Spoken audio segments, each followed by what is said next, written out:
आप देख रहे हैं कि पी न्यूज़ इंडिया। मुसलमानों के घर, मस्जिद और मदरसों को तोड़ते तोड़ते अब बुलडोजर बाबा और उनके चेले हाथों में फावड़ा लेकर खुदाई करना शुरू कर दिए हैं। मुद्दों से भटकाने के लिए अब ये लोग दरगाहों की खुदाई की मांग कर रहे हैं। यहाँ तक कि हिंदुस्तान की सबसे पुरानी और सबसे बड़ी दरगाह पर मंदिर होने का दावा कर बैठे। दोस्तों, आज से करीब 800 सालों पहले भी एक हिंदू राजा आप ख्वाजा गरीब नवाज को वहां से हटाने की कोशिश की थी और उसने आप ख्वाजा गरीब नवाज के पीछे एक पागल हाथी को लगा दिया। और फिर उस हाथी के साथ क्या हुआ, आइए जानते हैं।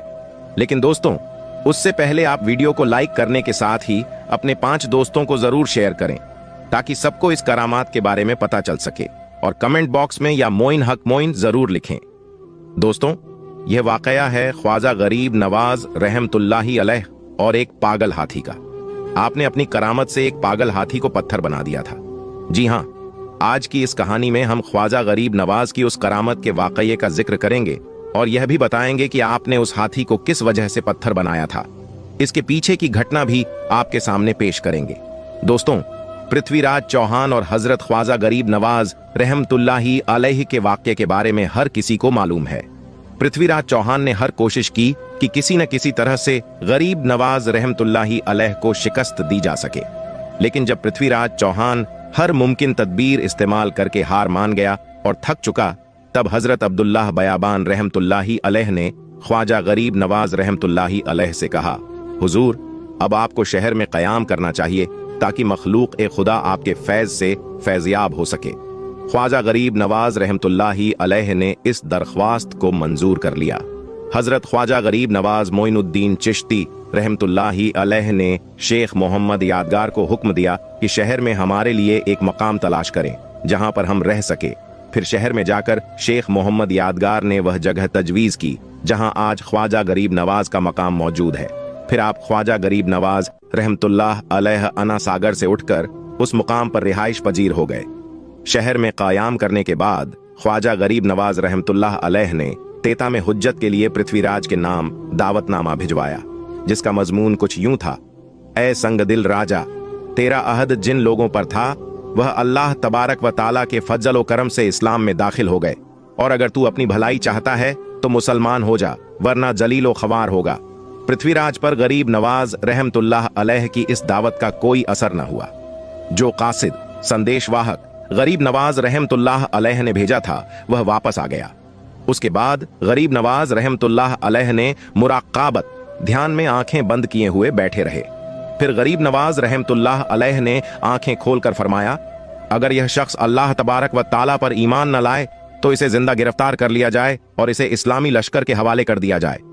पृथ्वीराज का जब गरीब नवाज रहमतुल्लाही अलैह पर जोर न चल सका तो उसने मुसलमानों पर जुल्म सितम ढाना शुरू कर दिया। हजरत ख्वाजा गरीब नवाज रहमतुल्लाही अलैह का मुकाबला पृथ्वीराज ने शेरो शायरी से किया और उसमें उसे शिकस्त हुई। उसने अपने चेलों को भी आप रहमतुल्लाही अलैह के पास भेजा, लेकिन उसके बाद भी उसे शिकस्त हुई। फिर उसने अपनी फौज को गरीब नवाज रहमतुल्लाही अलैह के मुकाबले भेजा, लेकिन फिर भी पृथ्वीराज को ही शिकस्त हुई। अब उसे यह समझ नहीं आ रहा था कि गरीब नवाज रहमतुल्लाही अलैह का मुकाबला कैसे करें। आखिरकार दरबार के एक दरबारी ने पृथ्वीराज चौहान को एक मशवरा दिया। वह मशवरा यह था कि जहां गरीब नवाज रहमतुल्लाही अलैह रहते हैं वह जगह खुले आसमान के नीचे है और वहां इर्द गिर्द कुछ खास जगहों के अलावा न कोई रिहाइश है और न ही कोई दुकान। क्यों ना ऐसा किया जाए कि एक पागल हाथी को किलो वाली सुराग से जदो ख्वाब यानी उससे तकलीफ दी जाए कर उसके बाद उसे गरीब नवाज रहमतुल्लाही अलैह की तरफ मोड़ दिया जाए, ताकि वह बदमस्त हाथी सीधा ख्वाजा गरीब नवाज रहमतुल्लाही अलैह के हल्के की तरफ भागने लगे, क्योंकि वह तो इबादत में मसरूफ होंगे, न भाग सकेंगे न ही हिम्मत कर सकेंगे। पृथ्वीराज को यह मशवरा बड़ा अच्छा लगा। इस तरह गरीब नवाज रहमतुल्लाही अलैह के चाहने वालों में से कोई बगावत न कर सकेगा और यह हाथी का मामला एक हादसा मालूम होगा। फिर एक बहुत बदमस्त हाथी को पकड़कर जंगल से लाया गया जो बिल्कुल पागल था, और किलो वाली सुलह के साथ उस हाथी को छोड़ दिया गया। इस तरह उसे गरीब नवाज रहमतुल्लाही अलैह के हल्के की जानिब में दौड़ाने का पूरा इंतजाम कर दिया गया। सबसे बड़ा, खौफनाक और भारी हाथी यानी गुस्से से भरा हुआ हाथी ख्वाजा गरीब नवाज रहमतुल्लाही अलैह के हल्के की जानिब दौड़ने लग गया। उस हाथी के दौड़ने से जमीन भी थरथरा रही थी। गर्द उड़ रही थी और वहां मौजूद इर्द गिर्द के लोग उस हाथी को दौड़ते हुए देख रहे थे। वे लोग दांतों तले उंगलियां दबाने लगे। ये खतरनाक मंजर देखकर ऐसा लग रहा था कि तमाम मसाइल ख्वाजा गरीब नवाज रहमतुल्लाही अलैह हाथी के पांव तले कुचले जाएंगे। मसाहिकों ने जब हाथी को अपनी तरफ अंधाधुंध आते देखा तो एक बारगी उन पर भी लर्ज तारी हो गया, मगर क्योंकि ख्वाजा गरीब नवाज रहमतुल्लाही अलैह सुकून में थे, इसलिए वह भी अपनी जगह पर बैठे ही रहे। ख्वाजा गरीब नवाज रहमतुल्लाही अल्लाह ने जब यह देखा तो आप रहमतुल्लाही अल्लाह ने जमीन से एक चुटकी मिट्टी उठाई और हाथी की तरफ उस मिट्टी को फेंक कर फूंक मार दी। आप रहमतुल्लाही अल्लाह का यह अमल करना ही था कि हाथी उसी वक्त वहीं पर रुक गया और अचानक से वह पत्थर का बन गया। अल्लाहू अकबर। कुछ लम्हे पहले वह लोग जो हाथी से डर रहे थे, वही लोग अब अल्लाहू अकबर की सदाएं लगाने लगे और ख्वाजा गरीब नवाज के पास आ गए। आप रहमतुल्लाही अल्लाह के हाथ पर बैठे और मुसलमान हो गए। सुभान अल्लाह। तो दोस्तों, यह थी ख्वाजा गरीब नवाज की जिंदा करामत, जिसे कि आपने इस वीडियो में समात फरमाया। जब भी आप रहमतुल्लाही अल्लाह ने अपने करामत का जुहूर फरमाया तो वह सिर्फ इसलिए जाहिर किया ताकि लोग आपकी करामत को देखकर राह हक इख्तियार कर लें।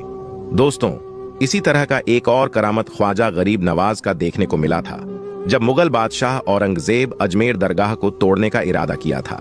बादशाह औरंगजेब को वलियों के मुताबिक यह गलत फहमी थी कि मरने के बाद मज़ारों में उन्हें जिंदा किया जाता है।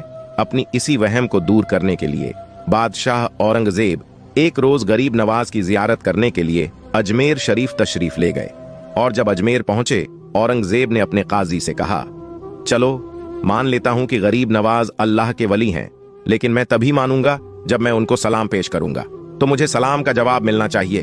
अगर मेरे सलाम का जवाब मुझे नहीं मिला तो मैं मजार शरीफ को तोड़ दूंगा। तो औरंगजेब आलमगीर जब मजार पर पहुंचे और हाजिरी दी तो वहां पर एक अदना सा शख्स बैठा हुआ था। वह शख्स इंतजार कर रहा था। तो बादशाह औरंगजेब ने उस शख्स से पूछा, ऐ शख्स, क्या मामला है? तुम यहां पर क्यों बैठे हो और तुम परेशान क्यों लग रहे हो? तो उस शख्स ने बादशाह औरंगजेब से फरमाया, हजरत, मैं आंख से नाबिना हूं, यानी मैं अंधा हूं, और काफी अरसे से ख्वाजा गरीब नवाज रहमतुल्लाह ताला अलैह से दुआ कर रहा हूं कि मेरी आंखों की रोशनी वापस आ जाए, लेकिन कोई फायदा ही नहीं होता। मैं काफी अरसे से यहां हाजिरी दे रहा हूं और रो रो कर दुआ करता हूं कि अल्लाह ताला अपने इस वली के सदक़े मेरी आंखों की रोशनी मुझे अता कर दे, मगर आज तक मुझे कोई फायदा नहीं हुआ, यानी मेरी आज तक कोई हाजिरी और दुआ कबूल नहीं हुई। तो बादशाह औरंगजेब ने उस अंधे शख्स से कहा, मैं मजार पर सलाम पेश करने जा रहा हूं और जब मैं वापस आऊं और तब तक तेरी आंखों की रोशनी तुझे ना मिली तो मैं तलवार से तेरी गर्दन उड़ा दूंगा। इतना सुनना था कि वह अंधा शख्स और ज्यादा परेशान हो गया और ज्यादा गमगीन हो गया। वह अंधा शख्स यह सोचने लगा कि अब तक तो मेरी आंखों की रोशनी नहीं थी, लेकिन अब मेरी गर्दन की बारी आ गई। यानी वह अंधा शख्स कहने लगा, अब तक तो मेरी आंखों की रोशनी से ही मैं परेशान था कि मेरी आंखों की रोशनी नहीं है, मैं अंधा हूं, लेकिन बादशाह ने अब मेरी गर्दन उड़ाने की बात कही है, यानी अब मेरा बचना तो बहुत मुश्किल नजर आ रहा है। फिर उस अंधे शख्स ने जोर जोर से रो रो कर और तड़प तड़प कर ख्वाजा गरीब नवाज से फरियाद करने लगा। और जब बादशाह औरंगजेब ने ख्वाजा गरीब नवाज को सलाम पेश किया, यानी जब बादशाह औरंगजेब मजार के पास गया और मजार के पास जाकर उसने सलाम अर्ज किया तो मजार में से कोई जवाब नहीं मिला। जब बादशाह औरंगजेब ने एक मर्तबा सलाम पेश किया तो जवाब नहीं मिला। फिर बादशाह औरंगजेब ने दूसरी मर्तबा सलाम पेश किया, फिर भी सलाम का जवाब नहीं मिला। फिर बादशाह औरंगजेब ने तीसरी मर्तबा सलाम पेश किया तो अंदर से सलाम का जवाब मिल गया। यानी सलाम पेश करने का मतलब यह था कि जब बादशाह औरंगजेब ने अस्सलामु अलैकुम व रहमतुल्लाह व बरकातुह कहा तो इसके बदले में मजार शरीफ के अंदर से कोई भी जवाब नहीं मिला।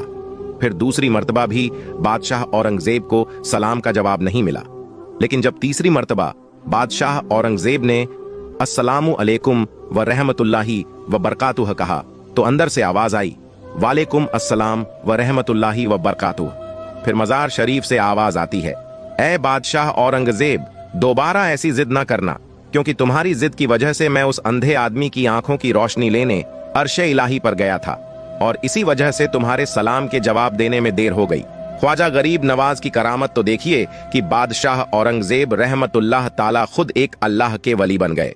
अल्लाहू अकबर। मेरे दोस्तों, यह शान होती है अल्लाह के वलियों की। यानी यह वाकया होना था कि बादशाह औरंगजेब रहमतुल्लाह ताला अलैह एक बहुत ही बड़े अल्लाह के वली बन गए, जिन्होंने एक किताब लिखी है फतवा ए आलमगिरी, जो कि इस्लाम के मुताबिक फतवे देती है। जो इस्लाम के कानून को मानती है वही इस किताब के अनुसार बनाए गए हैं। बड़े बड़े मसाइल उसी किताब से हल होते हैं। हजरत ख्वाजा मोइनुद्दीन चिश्ती रहमतुल्लाह ताला अल अलकाब ख्वाजा गरीब नवाज अता रसूल सल्लल्लाहु अलैहि वसल्लम कहा जाता है। कहा जाता है कि आपकी विलादत संजर, जो मुल्क ईरान के इस्फान शहर में खुरासान के करीब है, 530 हिजरी 1141 ईस्वी में हुई। आपके वालिद का नाम ख्वाजा सैयद गयासुद्दीन बिन अहमद हसन रहमतुल्लाह ताला अल है, जो हुसैनी सादात थे, और वालिदा का नाम बीबी उम्मल वरा बिनते हजरत सैयद दाऊद रहमतुल्लाह अल है, जो कि हसनी सादात थीं। 3 बरस की उम्र में आपके वालिद का इंतकाल हो गया और 15 बरस की उम्र में आपकी वालिदा का इंतकाल हो गया। हजरत ख्वाजा मोइनुद्दीन चिश्ती रहमतुल्लाह अल इल्म दीन 544 हिजरी में एक बार आप अपने फलों के बगीचे में काम कर रहे थे, तो हजरत इब्राहिम कंदोजी नाम के एक दरवेश वहां आए और बैठे। आपने उनको अपने बगीचे में से अंगूर का गुच्छा पेश किया और उन्होंने उसे खाया। फिर मेहमान नवाजी से खुश होकर अपने थैले में से कुछ निकाला, फिर उसको चबाकर ख्वाजा मोइनुद्दीन को खाने के लिए दिया। आपने खुशी के साथ उसको खाया तो उनके फैज और बरकत से आपके लिए इल्म और हिकमत के दरवाजे खुल गए। आपने अपना सब कुछ बेच दिया और उस रकम को गरीबों और मोहताजों को खैरात कर दिया। फिर आप समरकंद और बुखारा की तरफ इल्म और दीन सीखने के लिए रवाना हो गए। 544 से 550 हिजरी तक आप वहां हजरत मौलाना हिजामुद्दीन और हजरत मौलाना शरफुद्दीन के पास इल्म और दीन सीखते रहे। 550 हिजरी में आपकी मुलाकात हुजूर गौस आजम रजी अल्लाह ताला अन्हो से हुई। आप एक कामिल पीर तलाश कर रहे थे कि आपने ख्वाजा उस्मान हारूनी रहमतुल्लाह ताला अलैह के बारे में सुना। 552 हिजरी में आप उनके पास गए और उनके मुरीद हुए और इबादत इलाही और खिदमत मुर्शिद करते रहे। एक बार ख्वाजा उस्मान हारूनी ने आपसे कहा, मोइनुद्दीन नीचे देखो, क्या दिखता है? आपने नीचे देखकर कहा, मैं जमीन के अंदर देख सकता हूं। मुर्शिद ने फिर कहा, अब ऊपर देखो, क्या दिखता है? आपने ऊपर देखकर कहा, मैं आसमान के अंदर देख सकता हूं। मुर्शिद ने फिर फरमाया, मैं तुम्हें इससे भी आगे पहुंचाना चाहता हूं। फिर 22 साल मुर्शिद की खिदमत में गुजारने के बाद एक दिन मुर्शिद ने फिर